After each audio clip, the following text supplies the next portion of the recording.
guys, welcome to my channel. This is Love, Rono Disena TV Vlog. Ito po, bali nandito naman po ako ngayon sa may Recto Divisoria po, dito sa may Tutukan po. At huwag niyo pong kalimutan mag-comment po kayo ng star po. At huwag niyo rin po kalimutan i-follow niyo na po ang aking Facebook page, LinkedIn page, Twitter page. At isubscribe niyo rin po yung aking channel po. At paki-shoutout po yung mga bikers po dyan.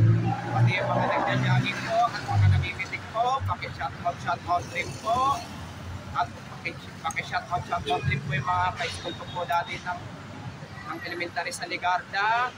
At ka-school po dati ng high school sa Ramon Pagsaysay. At ka-college po dati sa STI College rin po. Shoutout rin po. At shoutout naman po yung mga kabarangay ko po na 473. Lalo-lalo na yung mga kakilala ko po. Shoutout po. Ito, tara.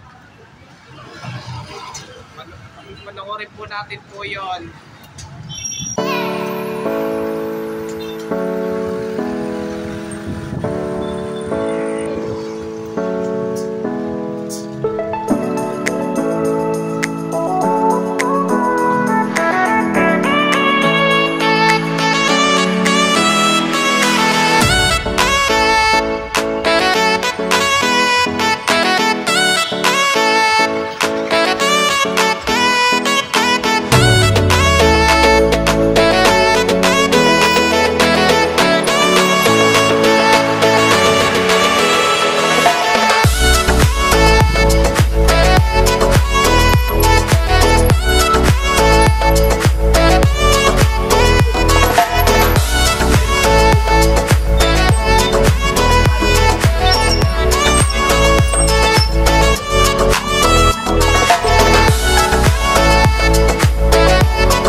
bali hanggang ngayon ay hindi pa rin po naumpisahan po yung ang extension ng LRT line to west po, yung papuntang pier po. Pero kailan po kaya mauumpisahan po ito? Pero dito sa may Totoban po, bali dito rin po itatayo rin po yung napakalaki po ng station po para po sa North-South Commuter Railway po. Dito rin po itatayo po yung napakalaking istasyon po ng North-South Commuter Railway po. At huwag niyo pong kalimutan mag-comment po kayo. At huwag niyo rin pong kalimutan, please like, share, and subscribe po dito sa aking YouTube channel po. Thank you for watching. God bless to all po. Kaya please, nagkagdag po ang subscribe po sa aking YouTube channel po. Pero maraming salamat po sa inyo po sa subscribe po sa aking dito sa aking YouTube channel po.